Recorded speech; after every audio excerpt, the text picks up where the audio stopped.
ध्वनिर्वर्णा पदं वाक्यमित्यास्पदचतुष्टयम् यस्याः सूक्ष्मादिभेदे वाग्देवीं तामुपास्महे।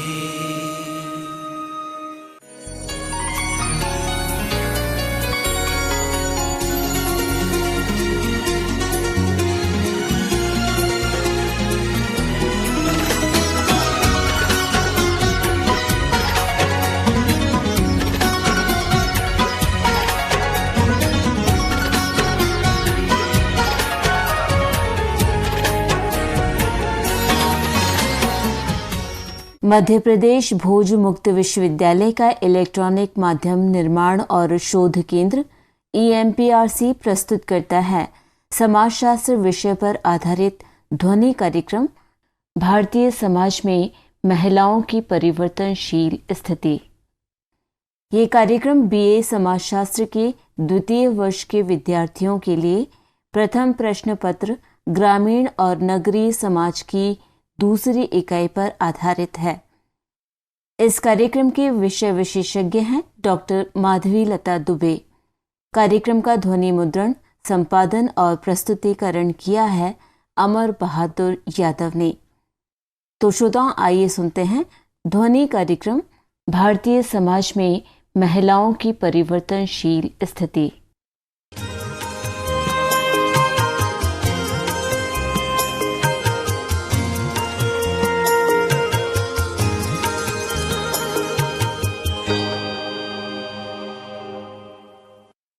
मध्य प्रदेश भोज मुक्त विश्वविद्यालय की समाजशास्त्र BA द्वितीय वर्ष की कक्षा में आप सभी का स्वागत है।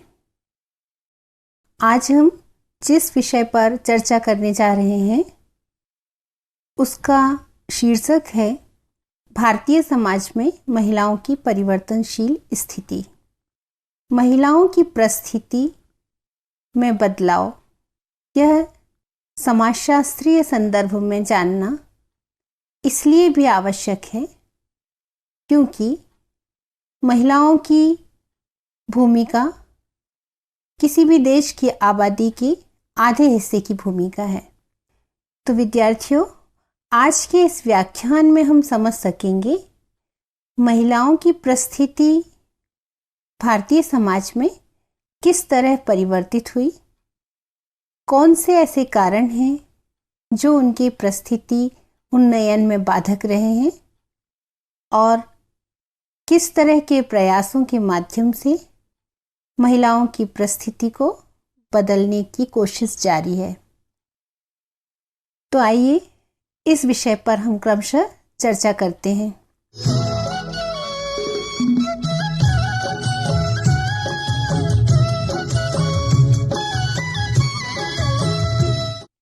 जैसा कि आप जानते हैं, भारतीय समाज का मूल आधार पितृसत्तात्मक है। तो पितृसत्तात्मक समाज व्यवस्था के नज़रिए से यदि हम देखते हैं तो महिला की स्थिति समाज में दोयम दर्जे की है। लेकिन जब हमें परिवर्तन की बात करना है तो यह विचार करना ज़रूरी है कि क्या यह स्थिति सदैव एक सी रही है। परिवर्तन तो तभी जाना जाता है जब हम पहले की अवस्था या स्थिति के भिन्नता को संदर्भगत आधारों पर समझें। तो विद्यार्थियों, भारतीय समाज में वैदिक युग की ऐतिहासिक विवेचना में जो संदर्भ प्राप्त होता है उससे स्पष्ट होता है कि उस समाज में महिलाओं की स्थिति बहुत अच्छी थी, या यूं कह सकते हैं कि पुरुष और स्त्री में परिस्थितिजन्य आधारों पर कोई भेद नहीं था। युद्ध कौशल की बात हो, अध्ययन अध्यापन की बात हो, धार्मिक कार्यों की बात हो, जीवन के प्रत्येक पक्ष में स्त्री अपने निर्णय के लिए स्वतंत्र थी।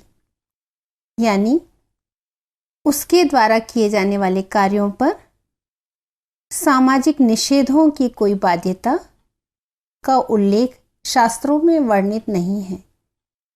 विवाह में भी स्वयंवर प्रथा का आधार मौजूद था। स्वयंवर का चयन करना, संपत्ति पर भी स्त्री का अधिकार होता था।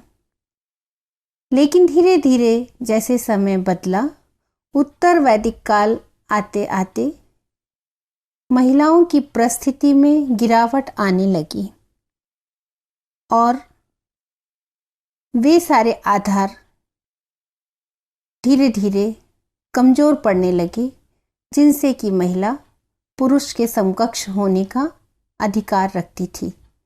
यानी शिक्षा का अधिकार कमजोर पड़ गया।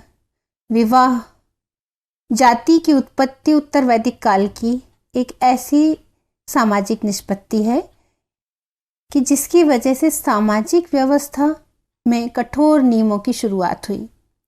जाति में अंतर्विवाह, जाति के नियम, और यही वह समय था जब स्मृतियों ने कई तरह की व्याख्याएं की।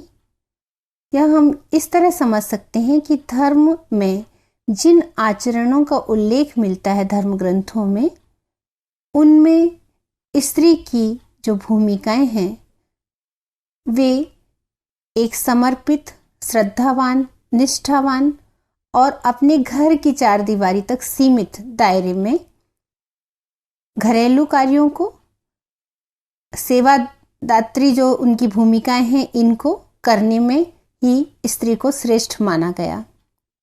ऐसे आदर्श भी प्रस्तुत किए गए जिनसे यह स्पष्ट होता था कि त्याग, समर्पण की स्थिति में जो स्त्री अपनी भूमिकाएं निभाती है वही श्रेष्ठ है।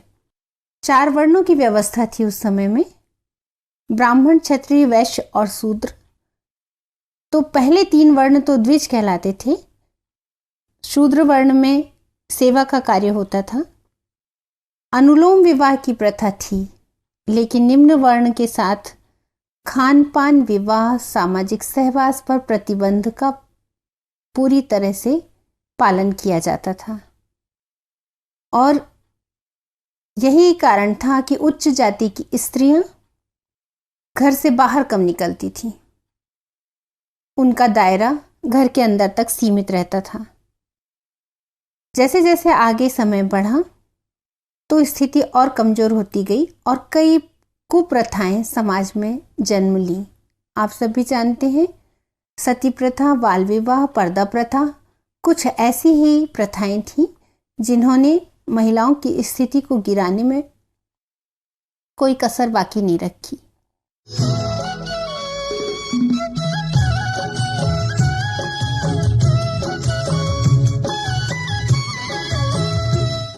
पुनर्जागरण काल में हम देखते हैं कि हमारे जो राष्ट्रीय आंदोलन के प्रणेता थे, वे आंदोलन के ही समकक्ष समाज सुधार की चिंता में कुछ ऐसे कार्य कर रहे थे जिनसे कि समाज में सभी की भागीदारी सुनिश्चित हो सके। तो सबसे पहले महिलाओं की परिस्थिति में परिवर्तन लाना, यह कार्य सभी अग्रणी जो समाज सुधारक थे, राष्ट्र के नेता थे, उन सब ने ये प्रयास किया। चाहे वह महात्मा गांधी हो, दयानंद सरस्वती हो, राजा राम मोहन राय हो, ईश्वर चंद्र विद्यासागर हो, ज्योतिबा फूले हो इत्यादि। तो उनके इन प्रयासों से धीरे धीरे कुप्रथाओं पे नियंत्रण शुरू हुआ और उन कानूनों की पृष्ठभूमि भी तैयार हुई जो आगे चलकर महिला की पुरुष के समकक्ष समानता के रास्ते को तय करने के लिए आधार बनी। जैसे विवाह की आयु निश्चित होना, पहले 14 वर्ष निश्चित की गई थी शारदा एक्ट में, फिर इसके बाद संविधान बना, फिर इसके बाद 18 वर्ष निश्चित की गई। तो स्त्रियों की स्थिति में परिवर्तन क्रमशः आया, लेकिन आज़ादी के बाद इसके पुख्ता इंतजाम किए गए, हम ये मान सकते हैं। फिर भी सामाजिक विकास में यह प्रश्न कि महिलाओं की परिस्थिति में बुनियादी परिवर्तन जरूरी है, यह पैदा होता रहा है और आज भी यह चिंता का विषय है।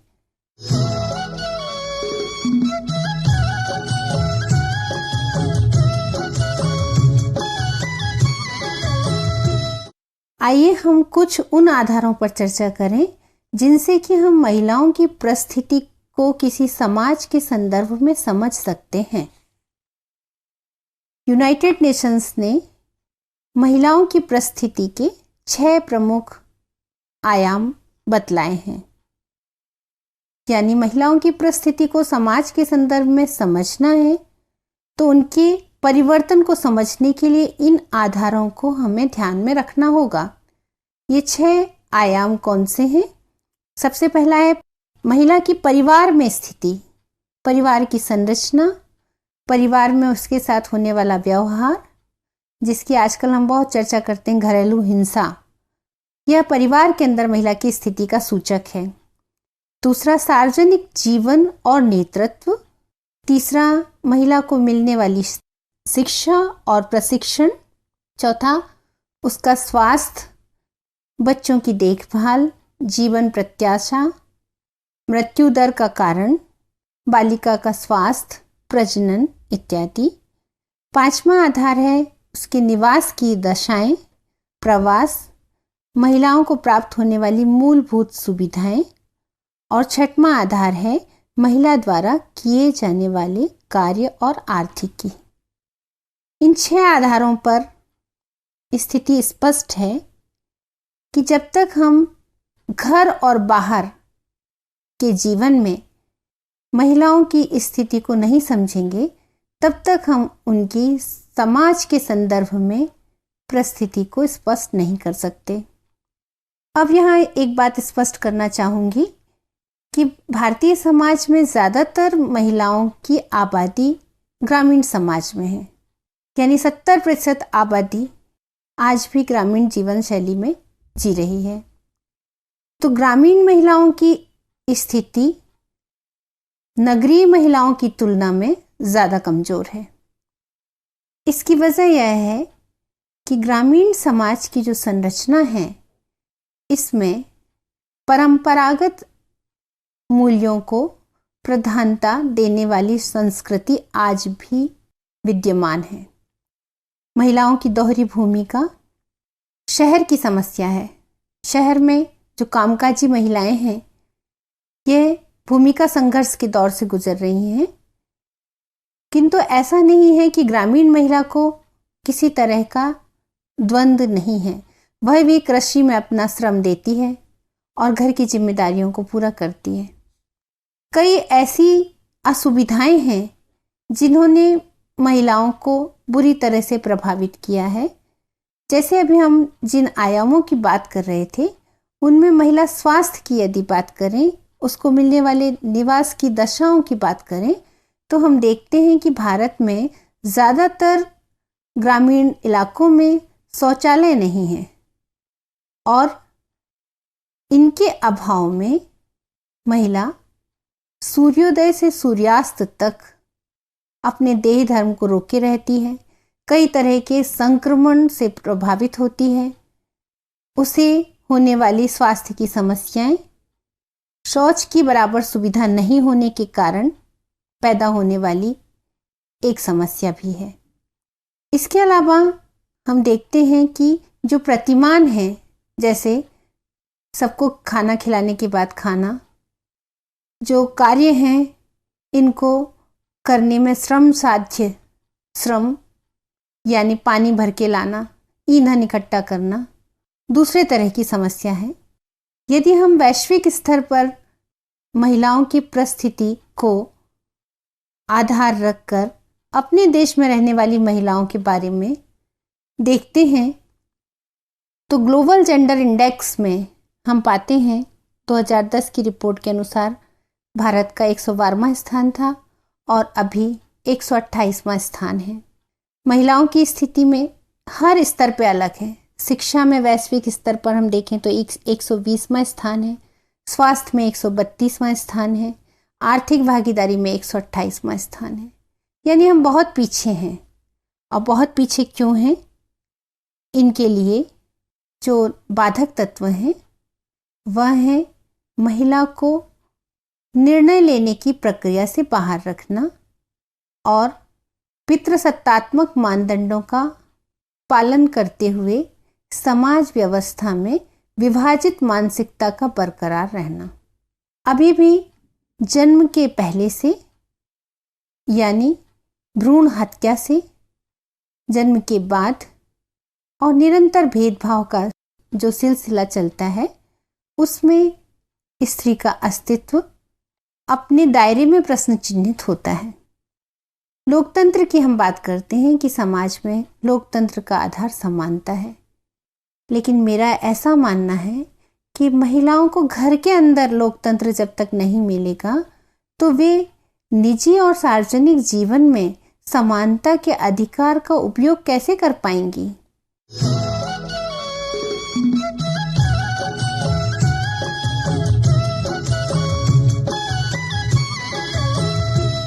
बहुत सारे कारण हैं जो महिलाओं की भूमिकाओं को प्रभावित करते हैं। यदि हम देखें तो भारतीय समाज में गरीबी की समस्या एक बहुत बड़ी समस्या है। गरीबी कुपोषण को पैदा करती है, महिला की क्षमताएं प्रभावित होती हैं और विपरीत परिस्थितियों में उसे काम करना पड़ता है। यहाँ मैं एक संदर्भ देना चाहूँगी। कर्नाटक के तुमकुर जिले में एक अध्ययन हुआ। उस अध्ययन में यह निष्कर्ष प्राप्त हुआ कि एक महिला अपने परिवार की ज़रूरत के लिए तकरीबन 1.74 टन ईंधन इकट्ठा करने वर्ष भर में 1400 किलोमीटर चलती है। यह अध्ययन बेशक कर्नाटक जिले के निर्धारित स्थान जिसका मैंने अभी चर्चा की के तुमकुर जिला उसका है, लेकिन यदि हम देखें तो बहुत सारे जो ग्रामीण हैं, जो भूमिहीन श्रमिक हैं, उनके लिए आजीविका उपार्जन एक समस्या है और जब यह समस्या बढ़ जाती है तो इसमें महिला भी भागीदारी करती है और उसे इस तरह के अथक श्रम करके अपने परिवार की जीविका उपार्जित करना होती है।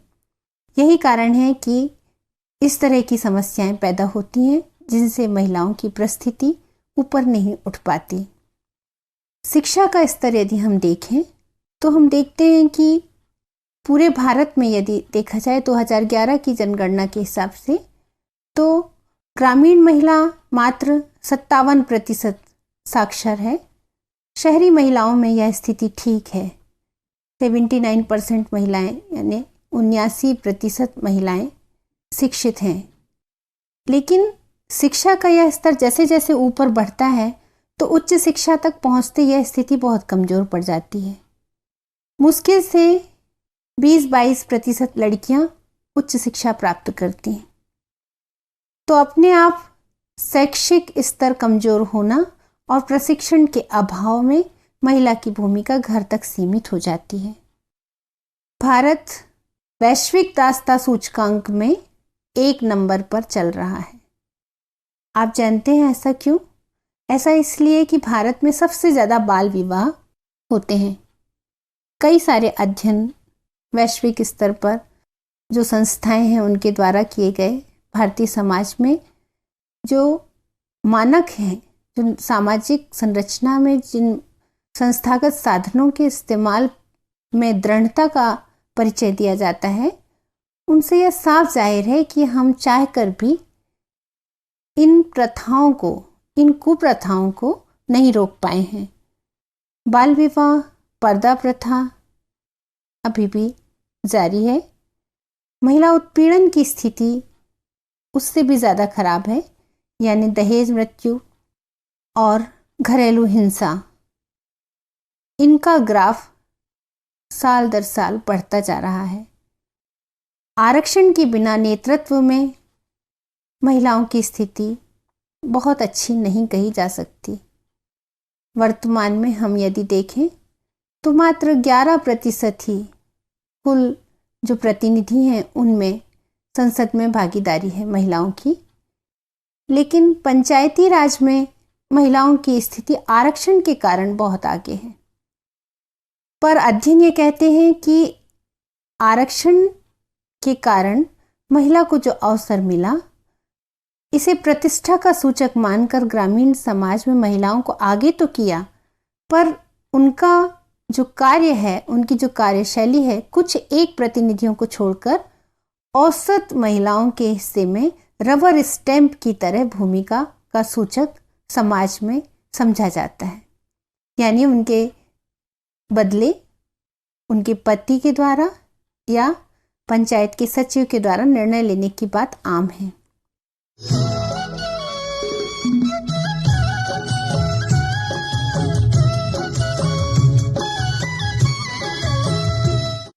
बहुत सारे कारणों के आधार पर यदि हम समझें तो हम देखते हैं कि शिक्षा, स्वास्थ्य, राजनीतिक सहभागिता, घर और घर के बाहर के जो दूसरे कार्य हैं, इनमें सीमित अवसर मिलना और यदि अवसर प्राप्त हैं तो उनके लायक उन्हें प्रशिक्षण प्राप्त होना, इसमें सुधार के बिना हम संवैधानिक समानता की बात को पूरा नहीं कर सकते। हालांकि कानूनों की बहुत लंबी व्यवस्था हमारे संविधान में है और ऐसा लगता है कि महिला इन अधिकारों का प्रयोग यदि करे तो उसके जीवन में समानता के ऊपर किसी तरह का प्रतिबंध शेष नहीं होगा। लेकिन भारतीय समाज में महिलाओं की स्थिति कानून से तो रक्षित है, पर परंपराओं से नहीं। जो लोकाचार हैं, रूढ़ियां हैं, धार्मिक आचरण हैं, उनने जिन नियमों से महिलाओं को बांध रखा है, वे उस लक्ष्य से बहुत दूर ले जाती हैं जिनमें महिला अपने जीवन को अपने तरीके से जी सके। सबसे पहली ज़रूरत है कि महिलाओं की परिस्थिति में जो लैंगिक भेदभाव है, इसको कम करें। यानी पुरुष और स्त्री के बीच में जो भूमिकाओं का बंटवारा है और जो सोच है, विभाजित मानसिकता है, इसको बदलने की बहुत ज़रूरत है। तभी हम कानून का अमल भी ठीक से कर पाएंगे। देखने में आता है कि जो लघु वित्त के माध्यम से, स्वयं सहायता समूहों के माध्यम से महिलाएं काम कर रही हैं, जब गांव में जाकर देखते हैं तो उनके ऊपर श्रम का दोहरा बोझ पड़ गया। एक तो घर की जिम्मेदारी, दूसरे उत्पादन की प्रक्रिया से भी लग गई हैं। यूं तो लगता है कि उनका आर्थिक सशक्तिकरण हो रहा है, राजनीतिक सशक्तिकरण हो रहा है, लेकिन यदि गतिशीलता नहीं है, उनमें वैचारिक परिवर्तन नहीं आया, वे अपने परिवेश को नहीं बदल पाई, तो यह परिवर्तन आभासी परिवर्तन ही होगा। पंचवर्षीय योजनाओं के माध्यम से और विभागों के माध्यम से, यानी महिला बाल विकास विभाग के द्वारा, समाज कल्याण विभाग के द्वारा और सरकारों की अपनी रणनीतिक प्रतिबद्धता के द्वारा, यह हम महसूस करते हैं कि महिलाओं की स्थिति को बदलने के प्रयासों में कहीं कोई कमी नज़र नहीं आती। लेकिन इस खाई को दूर करने के लिए बहुत ज़रूरी है कि हम इस सोच को बदलने के लिए एक हो जाएं, यानी समाज में मानसिकता का बदलाव लाकर महिलाओं की परिवर्तनशील स्थिति को सही दिशा प्रदान की जा सकती है। संयुक्त राष्ट्र संघ के महासचिव का यह स्टेटमेंट कि यदि महिला को समानता प्राप्त नहीं होती तो इसका परिणाम होगा महिलाओं की स्थिति दोयम दर्जे पर होने का परिणाम होगा कि हम जो अधूरा छोड़ देंगे वह विकास होगा और जो नहीं प्राप्त कर सकेंगे वो लोकतंत्र होगा। विद्यार्थियों, लोकतंत्र की बुनियाद ही समानता के सिद्धांत पर आधारित है। तो जब तक समाज के इन दोनों पहलुओं में संतुलन नहीं लाया जाएगा, यानी स्त्री और पुरुष के बीच संतुलन कायम नहीं किया जाएगा, तब तक समाज के विकास की दिशा तय कर पाना मुश्किल है।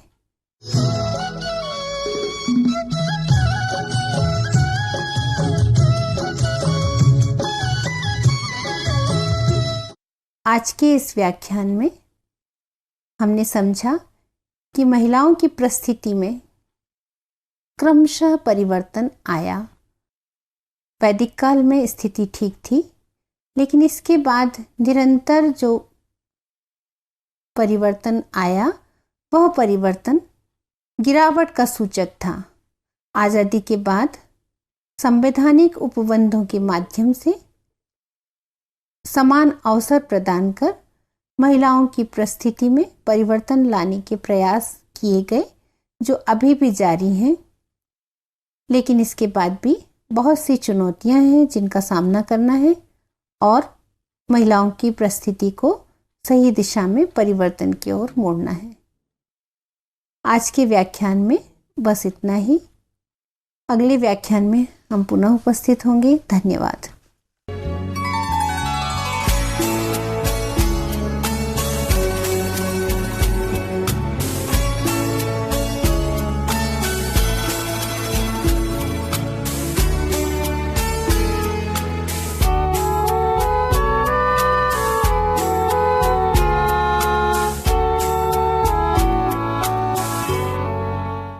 अभी आप सुन रहे थे समाजशास्त्र विषय पर आधारित ध्वनि कार्यक्रम भारतीय समाज में महिलाओं की परिवर्तनशील स्थिति।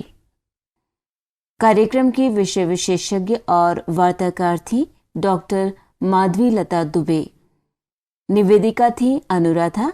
इस कार्यक्रम का ध्वनि मुद्रण, संपादन और प्रस्तुतिकरण किया अमर बहादुर यादव ने।